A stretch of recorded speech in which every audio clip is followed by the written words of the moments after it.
ഞാൻ പോട്ടെ നിന്തു പോയത് എടി അവള് ഇറങ്ങി പോവാൻ പറ്റുന്ന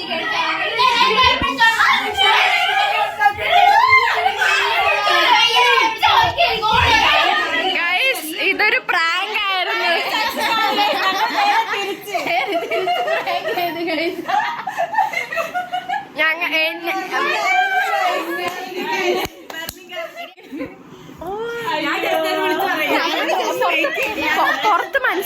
പുറത്ത് മനസ്സിലായിട്ടില്ല. ഞാൻ ചെയ്ത് ഇപ്പോഴും അടിയാന്ന് പറഞ്ഞ പുറത്തെ വിചാരം.